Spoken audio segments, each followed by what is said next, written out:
자, 그러면은 지금부터는 이제 앞서 예고해 드린 대로 우리가 이제 그 윤석열 대통령의 대통령 후보, 윤석열 검찰총장의 대통령 후보 출마 행보에 관한 전문가들의 상담을 잠시 진행하고자 합니다. 아, 아, 아, 윤석열 총장이 어떤 그 정치 세력을 형태를 띠고 대선에 뛰어들 것이 바람직할까? 요새 그런 한간의 얘기들이 많이 있는 것을 봅니다. 이와 관련해서 여러 가지 의견들이 있지만은 먼저 우리 김성진 교수님의 의견부터 한번 들어보시도록 이렇게 하겠습니다. 교수님 말씀해 주시죠. 네, 반갑습니다.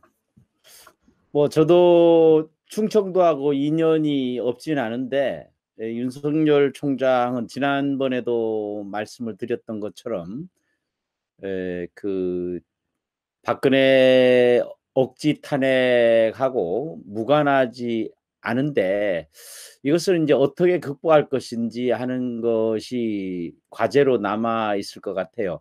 아까 나지원 총장께서 말씀하신 부분, 그러니까 어떻게 해서 한명숙은 재산 압류가 이루어지지 않고 박근혜 대통령에 대해서만 재산 압류가 이루어지느냐, 그 부분은 이제 윤석열이라고 하는 사람의 어떤 그런 개인적인 문제도 있지만 현 정권 하에서 아시다시피 법무부 장관이 그 줄줄이 조국, 주미애, 그리고 지금 하고 있는 그 박범계, 이 인간들이 법을 악용해서 하는 그런 부분도 있고, 거의 중앙지검은 그쪽 그 산하에 있는 것이기 때문에 100% 그 사람한테 미루기는 좀 어려움은 있습니다. 그런데 저는 이제 어떤 것을 걱정하느냐 하면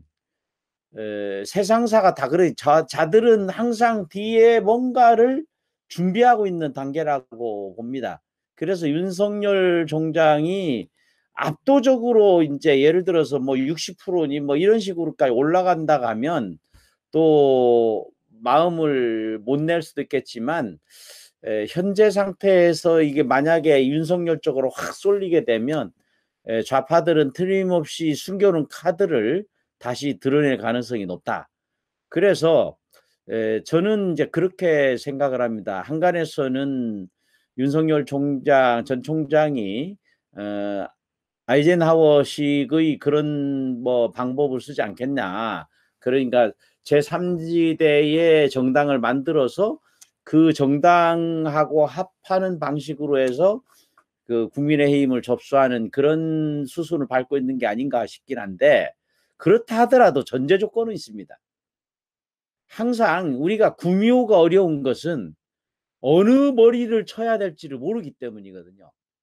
그래서 너무 조기에 한쪽으로 쏠리게 되면 그쪽으로 집중 공격을 받을 위험성이 있기 때문에 그것이 지금 우리 자유파가 가지고 있는 좀 난점이 아닌가. 항상 이게 이렇게 어근버근하면서 같이 경쟁해야 힘이 생기는 법인데, 지금 현재는 자유파의 경우에 너무 윤석열 쪽에 집중이 돼 있어서 그것이 자유파의 경쟁력을 키우는데 좀 부정적인 영향을 미칠 수도 있겠다, 이런 생각을 합니다. 그래서 개인적으로는 좀 더 지켜봐야 되지 않겠느냐. 얘들이 아마 4.7 보궐선거가 끝나고 나면은 아마 이제 대선을 향해서 나아가겠죠. 그러면서 숨겨놓던 카드를 들이낼 가능성이 높다. 그렇기 때문에 한 하반기가 될 때까지는 좀 더 예를 들어서 홍준표든 아니면은 지금 시장 선거에서 떨어지긴 했지만은 안철수든 어쨌든 이런 사람들이 많이 나오고, 특히 그 현 감사원장 이 이제 국민들의 그 여망을 받고 있기 때문에 이런 분들이 좀 부상하면서 이렇게 후보군을 많이 확보해 두는 것이 전략적으로 필요하지 않겠는가. 너무 이렇게 윤석열 쪽에 집중하는 것은 저도 윤석열을 기대를 하고는 있지만은 워낙 저 좌파들이 꼼수를 잘 부리니까 그 부분은 좀 경계를 해야 되지 않느냐 이렇게 생각을 합니다. 이상입니다. 감사합니다. 감사합니다. 다음에는 지금 그러니까 이제 이 윤석열 그 전 총장이 지금 요즘 은인자중하고 있는 것 같은데 김영석 교수님을 만난다든가 또 과거에 그 이종찬 씨 같은 분을 만난다든가 또 뭐 그 외에 무슨 우리 눈에는 드러나지 않지만은 뭔가 그 정치적인 어떤 그 행보는 이미 방향을 정한 것으로 많이들 지금 보고 있지 않습니까? 보고 있는데 과연 이분이 어떤 행보를 하는 것이 이 앞으로 자기의 그 뜻을 또 국민의 여망을 발현하는 데 좋을 것인가 여러 가지 의견이 있는 것 같습니다. 우리 이상로 대표님 한 말씀 하시면 어떨까요? 예, 이제 그 정치에 대해서는 제가 좀 식견이 없어서요. 좀 배우고 있는 중입니다. 이런 그 정치에 우리나라 정치에 이러나요? 저도 이번에 좀 배우면서 알았습니다. 제3지대는 하는 겁니다. 그리고 거기에 기반을 두지 않은 정당도 성공한 적이 없다. 그거는 역사적으로 성립된 우리나라 정치, 그걸 제가 최근에 좀 아주 정치 원로로부터 그 이야기를 듣고 맞는 말이구나 라고 하는 것을 느꼈고, 또 하나 이제 그 윤석열 씨가 지금 우리 그 화두가 되고 윤석열 씨가 어떻게 처신하는 것이 좋은가, 그분이 진짜 우리 우파들을 선두주자인가 하는 그런 여러 가지를 요즘 생각하시는 분들이 많습니다. 저는 제 견해는 이렇습니다. 그분이 대통령의 뜻이 있다면 빨리 선언해야 한다는 겁니다. 빨리 선언하면 이제 1년이 남았잖아요. 1년이 못 남았죠. 내년 3월 9일이 그 대통령 못 남았습니다. 이제 11개월 정도밖에 안 남았으니까 지금 선언하고, 그러니까 이번 4월 7일 날 재보궐선거가 끝나면 선언해라. 선언하면 그 여러 가지 그 도전에 직면하게 될 겁니다. 1년간이라고 하는 11개월이라고 하는 그 도전과 응원의 그 기관을 거치게 될 것이고, 그것이 그의 윤석열 씨의 자신의 진짜 진면목을 우리가 보게 될 수도 있고, 그 다음에 전투력을 보게 될 수도 있고, 그가 어떤 사상을 갖고 있는지에 관한 이념적인 부분도 우리가 볼 수가 있다. 그리고 김 교수님께서 말씀하셨듯이 윤석열의 원죄라고 많은 사람들이 말하는 박근혜 대통령에 대한 무리한 탄핵 수사는 반드시 본인이 싫어도 반드시 그 문제는 넘어가지 않으면 하는 거다. 그 커다란 강을 질질 끌어서, 그러다가 대통령 선거 때 질질 끄다가 그냥 어물쩍 넘어갈 것이다. 제 생각으로는 안 될 것이다. 왜냐하면 어물쩍 넘어가 낙마하게 될 가능성이 크다. 그러면 빨리 지금 나 윤석열으로 나가겠다는 선언을 해야 많은 도전을 받게 되고, 그 도전을 헤쳐나가면서 특히 많은 사람들이 그 원죄라고 하는 박근혜 대통령 탄핵에 관한 부분도 어떻게 본인이 헤쳐나가 보고 싶다. 예, 지금까지 정치인들은 강을 건너지 못했다. 자기들은 강을 건너자고 얘기했지만 그 강을 건너지 못해 빠졌다. 해안하지 못했다. 윤석열은 어떻게 그 윤석열을 싫어하는 박근혜 대통령의 탄핵 때문에 윤석열을 싫어하는 그 사람들을 어떻게 설득시킬 것인가. 그것을 우리가 필요가, 어차피 건너야 할 강이라면, 어차피 건너야 할 강이라면 지금 시도하는 것이 좋다. 질질 끌다가 막판에 낙마를 해버리면 그 다음 또 다른 어떤 우리가 대안이 없다고 생각하면 올바른 선택은 아니다. 저는 주장하기를, 윤석열 씨, 당신이 대통령의 뜻이 있다면 빨리 선언하고, 그리고 여러 가지 도전으로부터 당신을 방어하는 능력을 보여달라. 그리고 당신을 싫어하는, 아니 증오하기까지 하는 그런 사람들 어떻게 감동시킬 것인가는 드라마틱한 연출도, 그 연출력을 하면 보여줬으면 좋겠다, 이렇게 생각합니다. 줄입니다.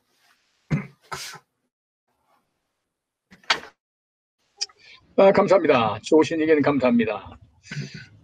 역시 윤석열 씨가 총장이 저 가지고 한 있는 말씀 더 붙여도 되겠습니까? 예, 그거 하시죠. 네. 저도 지금 이제 그런 말씀, 저도 어떻게 해야 될 건가 하는 부분에 대해서는 말씀을 드리지 못한 것 같은데, 저도 요거는 제가 늘 좋아하는 말이 here and now인데, 지금 바로 이 순간이 중요하다. 너무 질질 끌다가 보면 모든 기회를 놓칠 가능성이 높고, 하지만 실제로는 윤석열 총장은 제가 쭉 지켜보면서 대권에 대한 생각은 이미 오래전부터 뭐 알게 모르게 표출을 했다라고 생각을 합니다. 공식화만 안 했을 뿐이고 물밑에서 작업을 어느 정도는 해온 것이 아닌가, 그런 생각이 듭니다. 아까 드린 말씀을 조금 덧붙여 말씀드리면, 빨리 이렇게 드러내서 공격받을 거를 미리 공격을 받아서 예방주사를 맞는 게 필요하고, 뒤에 가서 한쪽으로 완전히 기울어져 가지고서 또 손 쓸 수 없는 상황이 되면 참 곤란해지기 때문에, 그런 것들은 우리가 고려한다면, 그런 것을 고려한다면은 뭐 좀 빨리 정치적인 행보를 조금 더 서둘러서 하는 게 맞지 않느냐, 그렇게 생각합니다. 이상입니다. 감사합니다. 그렇습니다. 지금 이 지난주에 3월 우리가 마지막 주가 되나요? 그 여론조사를 보면은 윤석열 총장이 39.1%까지 올라갔고, 이재명 씨가 21.7%, 이낙연 씨가 11.9%, 이재명, 이낙연을 합해도 32%밖에 안 됩니다. 윤석열 후보의 지지도가 39%나 되기 때문에 군소 좌파 후보를 다 합해도 윤석열 후보의 지지율을 따라가지 못한 이런 압도적인 그런 국민의 지지도를 보이고 있는데, 제가 지난 한 40년 동안 우리 한국의 대통령 선거 과정을 보게 되면은 이러한 정치인이, 현역 정당인이 아닌 사람이 후보를 선언하기도 전에 이러한 개인적인 대선 후보 지지율을 받는 것은 전무후무한 일이다. 그리고 과거에 아시겠지만은 반기문 씨 같은 분이 한때 한 20 몇 %까지 올라간 적이 있어요. 그러나 이제 꺼지고 말았는데, 지금 대선 일정이 찾아보면은 금년 7월 10일경이 되면은 이 대선 예비 후보 등록이 돼 있습니다. 그래서 각 정당은 금년도 적어도 7월까지는 대선 후보를 내세워야 되게 돼 있습니다. 그렇게 보면 지금 이제 4월이기 때문에 4월, 5월, 6월 석 달밖에 없어요. 이 예년 같으면 올해는 금년에 이제 이 4.7 보선 때문에 가려서 그렇지만은 한참 각 정당이 여야 대권 후보가 서로 주거니 받거니 밀어라 땡기라가 진행될 그런 시간이죠. 시간이 없어요. 그리고 이제 문재인이를 밀어낼 수 있는 대표 주자가 믿거나 줬거나 윤석열밖에 이제 없지 않느냐 하는 이런 것 때문에 이제 우파들이 과거는 다 잊어버리고 그냥 쏠리는 경향 같아요. 자, 그런데 이제 그러면 윤석열 총장이 새로운 정당을 만들자는 사람도 있고, 제일 이상적인 것은 국민의힘당에 들어가서 거기에서 추대를 받아서 나오는 것이 제일 좋다. 지난번에 여론조사를 해보니까 그것이 제일 많더라고요. 그 다음이 이제 창당론인데, 그 점에 대해서는 어떻게 보시는지 우리 최대집 선생님 한번 말씀. 저는 정치적 식견이 짧아서 드릴 말씀이 좀 짧습니다만, 제가 개인적으로 저번에도 한번 말씀드렸지만 저는 윤석열 씨에 대해서 그렇게 신뢰도가 없습니다. 근데 이제 이분이 이제 대선 후보로 나서시게 된다면 큰 딜레마가 있죠. 예, 크게는 이제 전 정권에 부역한, 특별히 뭐 아까 말씀하신 대로 박근혜 대통령 무리한 탄핵 수사라든지 뭐 이런 것에 대해서 입장 표명을 분명히 하지 않으면, 만약에 그대로 전체로 후보로 나서신다면은 진보 보수 양쪽에서 협공을 당할 수밖에 없습니다. 그래서 이 자기 자신에 대한 정체성을 분명히 밝혀야 된다고 저는 생각합니다. 예, 저는 요 정도 하겠습니다. 감사합니다. 감사합니다. 아주 핵심적인 문제를 지적하셨습니다. 그다음에 우리 젊은 지도자이신 우리 나지원 총장님은 어떻게 생각하시는지 한번 말씀하시죠. 네, 제가 감히 여기 계신 여러 선배님들 앞에서 이렇게 말씀드리긴 좀 뭐하지만, 역대 또 들어와 보면, 아까 위원장님께서 말씀하셨지만은, 예창 대표가 생각이 났었어요. 당시 제가 그때는 이제 대학생이었는데, 예창 그때 아마 감사원장이었을 겁니다. YS한테 이제 반발해서 인기가 한 80% 정도로 올라갔던 걸로 기억이 납니다. 근데 저들은 어떻게 했습니까? 김대엽이라는 사람을 내세워가지고 그냥 하루아침에 낙마를 시켜버렸습니다. 완전히 뭐 표를 받지 못할 정도로 엉터리 어떤 세상이 되어버렸는데요. 지금 좀 전에 지금 교수님하고 또 대표님도 말씀하셨지만은 지금 만약 윤석열 전 검찰총장이 나온다 그러면 빨리 선언을 해야 될 것이고, 그리고 저들이 저런 김대엽, 제2의 김대엽, 제3의 김대엽을 충분히 준비하고 있다는 것도 알아야 되고, 그 다음에 제가 연설에도 얘기했지만은 본인이 좋든 싫든 아니면 그 조직 내에서 힘들었던, 하지만 검찰총장으로서 할 수 있었던 일도 분명히 있었습니다. 형 집행정지 같은 경우는 분명히 할 수도 있었는데 불구하고, 그리고 또 그것을 정치적으로도 사용할 수도 있었음에도 불구하고 사용하지 못한 이유도 분명히 있을 겁니다. 그렇기 때문에 그러한 부분들을 밝히고, 아까 그 이상로 대표님께서 방어라고 했는데, 저는 방어라기보다는 본인이 방어한다 그러면 저희들처럼 이렇게 분노해 있는 국민들한테는 표를 못 받을 겁니다. 방어가 아니라 적대 부딪혀야 될 겁니다. 그 나이에 먹고 정치하겠다고 나오는 사람이 피해 다닌다는 것은 대통령감이 아니라고 봅니다. 정말 나서서 내가 왜 그랬겠고 어떻게 하겠다고 돌파구를 보여줄 때 우리가 거기에 지지해 주는 거고요. 끝으로 정말 좀 안타까운 거는, 대한민국 정치는 되돌아보면 보수 정치였습니다. 삼김도 그렇고 어떤 보수들의 정치에 울려서, 그러다 보니 우리 자유우파 내에서도 보면 인물에 따라가는 아주 조금 불행한 그런 것 같습니다. 저는 이제는 시대가 바뀌었다고 봅니다. 물질이 아닌 가치로 그 사람의 생각하고 있는 사고각, 이념각, 특히 가치에 우리가 좀 더 그 포커스를 두고 그 사람을 지지하고 또 그렇게 해 나가는 게 또 저희 밑에 있는 후배들이나 자식들에게 옳은 세상을 좀 물어주지 않을까, 저는 이 정도로 말씀드리겠습니다. 역시 우리 청년 지도자다운 날카로운 지적이신 것 같습니다. 그러면 이제 우리 이승학 총장님 한 말씀 더 하시죠. 이승학 총장님 한 말씀 하시죠. 예, 제가 말씀드리겠습니다. 내일 모레면 제주도 4.3 사건입니다. 여기는 느낌은 남로당 해방구가 아닌가 그런 느낌이 듭니다. 제주도에선 4.3만 다가오면 보수파가 갈 곳이 없습니다. 이러한 4.3을 해결하기 위해서는 누구든지 보수파가 정권을 잡아서 먼저 4.3 특별부를 폐기 처분하고 교과서를 다시 쓰고, 중학교 교과서에 보면은 4.3 사건 주체는 남로당인데 남로당이라는 단어가 교과서에 없습니다. 중학교 교과서에는. 또 고등학교 교과서에 보면은 4.3 사건은 통일정부 수립이다, 그렇게 나열하고 있습니다. 통일정부는 뭐냐? 조선민주주의 인민공화국입니다. 또 4.3 희생자 안에 보면은 남로당 유격대, 자위대, 다음은 빨치산, 이런 사람들이 다수 포함되어 있습니다. 그래서 왜곡된 4.3 진상 보고서를 다시 작성해야 되고, 4.3 희생자들 보면은 뭐 거기에 뭐 불쌍하게 죽은 양민도 있겠지만은 남로당 인민유격대, 자위대, 남로당 간부 이런 사람도 있는데 이 사람들이 지금 생존한 분들이 몇 분 있는데 이분들이 월 70만 원 받습니다. 그러나 6.25 참전용사, 월남 참전용사는 월 32만 원 뿐입니다. 다음 또 미망인은 남로당 관련 미망인들은 30만 원. 6.25 참전용사는 단 6만 원입니다. 저희 부친님도 6.25 참전용사였는데 우리 어머니가 단 6만 원밖에 받지 않습니다.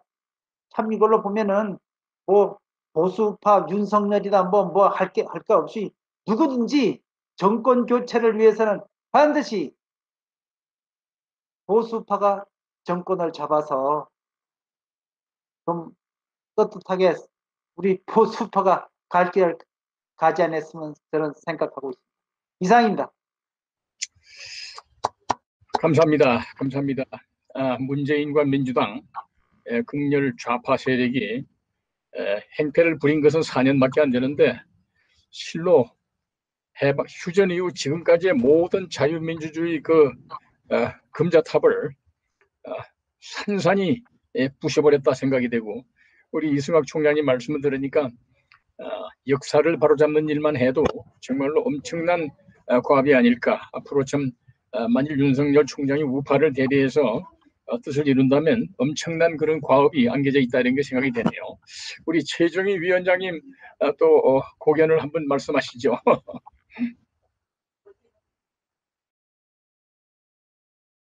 마이크. 저는요, 그 윤석열 씨가 그 우파인가요?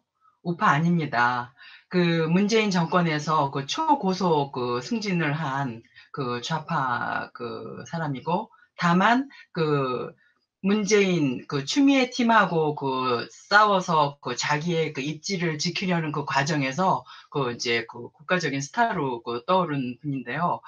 그 트럼프가 그 대통령으로 출마할 때 공화당 내에서 어떻게 저런 사람이 우리 그 후보로 오느냐 그러면서 엄청난 그 돌풍을 일으켰는데, 그런 것처럼 그 반문재인, 그 반주사파 세력에서 그 대통령이 나와야 된다, 이런 그 절박한 심정에서 그 우리 그 오세훈 씨도 이번에 꼭 그 시장이 되길 바라고요. 오세훈 씨 포함해서 모든 그 보수의 그 대통령직에 그 도전했던 사람들, 저는 대권이라고 말하고 싶지 않습니다. Great Power가 아니라 Great Responsibility입니다. 대임입니다.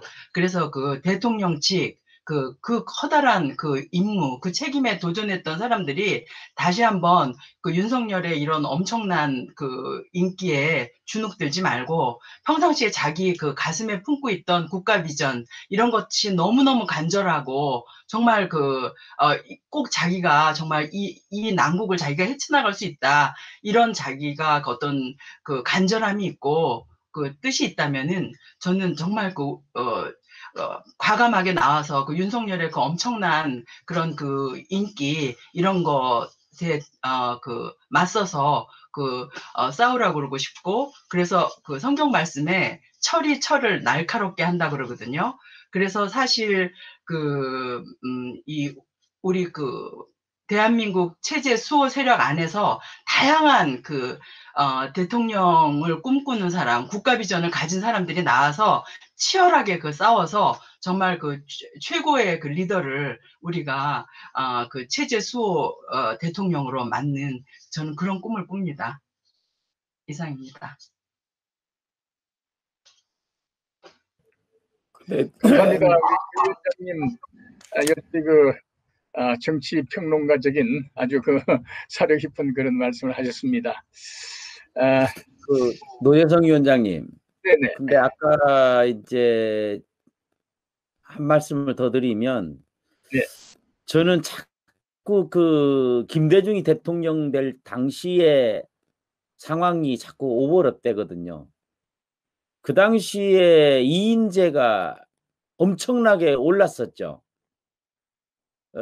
그리고 한때는 이해창이 대세론을 점한다고 할 정도로 뛰어 올랐었는데, 결과적으로는 그때 그 김대중이 득표한 것이 딱 40점 몇 프로거든요. 그러니까 문재인이 얻은 득표하고 거의 비슷합니다.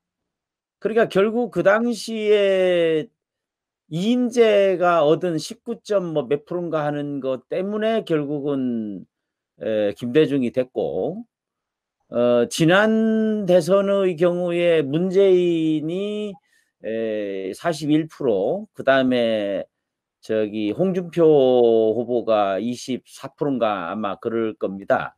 그리고 안철수가 21%인가. 이 합하면은 어차피 이겼는데, 그렇죠. 요런 것들을 자들은 아마 지금 꿈꾸고 있을 것 같다, 이런 생각을 합니다. 지금 현재는 저는 뭐 윤 총장이 우파냐 좌파냐, 이거는 저는 성향으로 봐서는 좌파는 아닌 거는 거의 분명해 보입니다. 저 개인적으로는. 그 사람이 뭐 부역했다 이런 말은 가능하겠지만 그 양반의 스타일로 보아서는 좌파는 아닌 거는 분명해 보이는데, 문제는 이제 대선이라고 하는 거는 결국 우리나라는 결선 투표가 없기 때문에 결국 최고 득표를 얻는 사람이 우선인데, 그런 거를 염두에 두고 해야 되지 않느냐. 지금은 뭐 저도 대단히 그 박근혜 대통령에 대한 이 억지 수사 내지 이거 강압 수사 이런 부분에 대해서 여전히 풀리지 않지만, 그거보다 더 중요한 것은 이 정권을 교체하는 것이다. 그래서 이 정권 교체를 위해서는 100번이라도 참고 100번이라도 용서할 때는 용서해야 된다. 저는 그렇게 생각합니다. 우선은 모든 것의 초점은 정권 교체다, 이렇게 생각을 하는데, 다만 이제 아까 드린 말씀처럼 좌파들이 꼼수를 어떻게 극복할 거냐, 이게 더 중요한 문제가 아닌가, 그렇게 생각을 하죠. 그래서 뭐 아까 거듭 드리는 말씀처럼 최재형 감사원장이라든지 또는 뭐 조금 꿈틀거리려고 했던 것 같아요. 유승민 같은 자는 도저히 용납할 수 없는 거고, 그 왜 저 이미 하려고 했다가 그만뒀던 사람들도 한번 이럴 때에 군웅이 할거하듯이 하면은 이 고기들도 여럿이 막 이렇게 몸부림쳐야 강해지는 것처럼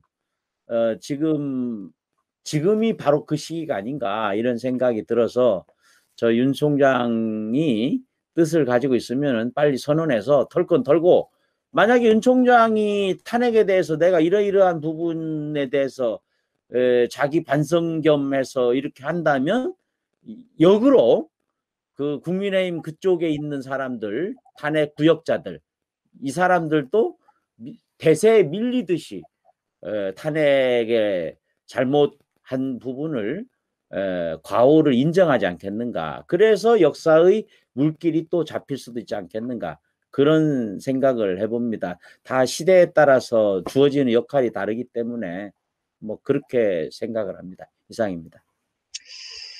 감사합니다. 오늘 아주 우리 역시 자유우파 일선에서 이 문재인 반역 세력과 싸우시는 지도자님들의 그 여러 가지 폭넓은 견해가 대단히 유익한 그런 말씀이라 생각이 듭니다. 다만 오늘 대체로 또 의견이 일치되는 것이 하나 보면은, 아무튼 뭐 가부간 이렇게 뭐 일단 국민들이 지지가 나온 이상은 빨리 뛰어나와야 된다. 그거는 아마 의견이 되게 같은 것 같아요. 그리고 그분이 뛰어나와가지고 해체하는 문제, 전략적인 문제, 뭐 앞으로의 그 문재인 정권의 그에 대한 대응수, 이런 것들은 이제 앞으로 전개될 상황에서 어떻게 해체하느냐가 문제가 되겠죠. 다만 이제 그 윤석열 씨가 좌파냐 우파냐 하는 문제는 그분이 얘기한 중에 헌법과 법치주의를 그분이 계속 반복하고 있죠. 그 다음에는 또 이분이 퇴임하기 전에 말하기를 앞으로 어디 있든지 국민과 자유민주주의를 위해서 싸우겠다 한 얘기가 있기 때문에 그 면에서는 이념적인 정향은 분명히 좌파는 아니다. 그건 분명히 한 것 같아요.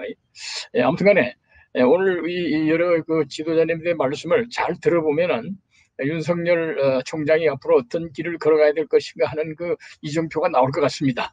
오늘 정말 좋으신 말씀 감사드립니다. 여러 시청자님 여러분 감사드립니다. 지금까지 긴 시간 동안 무려 1시간 40분가량 문재인과 민주당 심판 화상 국민 총궐기 대회를 시청해 주신 이 애국동포 여러분님께 감사를 드립니다. 태극 FM 유튜브 채널을 널리 전파해 주시고 좋아요 누르기, 댓글 달기, 이게 아주 우리 독립언론에는 매우 중요합니다. 유튜버들에게는 중요합니다. 많이 후원해 주시기 바라고, 다음 제17차 국민분노 호소 화상 골기 대회는 오는 4월 8일 밤, 일주일 뒤에 밤 8시, 아마도 그날은 4.7 보선의 결과가 나와 있을 거로 봅니다. 8시에 계속되겠습니다. 그럼 오늘 우리 다 같이 박수를 함으로 오늘의 순서를 모두 마치도록 하겠습니다. 대단히 감사합니다. 안녕히 계십시오. 감사합니다. 수고하셨습니다. 수고하셨습니다. 수고하셨습니다. 고맙습니다. 수고하셨습니다.